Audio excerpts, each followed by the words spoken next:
Pointer variable বুঝতে পারছো না, খুবই easy. Suppose we have a integer variable A যার মধ্যে 10 রয়েছে। আমরা যদি ইন্টিজার ভেরিয়েবলটাকে প্রিন্ট করি আমরা কি পাবো? 10 পাবো, কারণ এর মধ্যে 10 রয়েছে।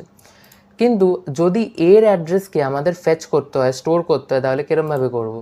So every variable, it can be constant or dynamic variable or objects or literals has their address in memory frame.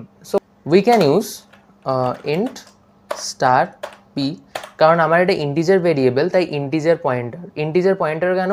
কারণ হচ্ছে পয়েন্টার দিয়ে আমরা এ কত বাইট মেমরি হোল্ড করছে আর এর ভ্যালুকেও অ্যাক্সেস করতে পারি। দ্যাটস ওয়াই যে ভেরিয়েবলের অ্যাড্রেসকে পয়েন্টার পয়েন্ট করবে সেই টাইপেরই পয়েন্টারের টাইপ হতে হবে। Okay, so that's why int equal to ampersand A.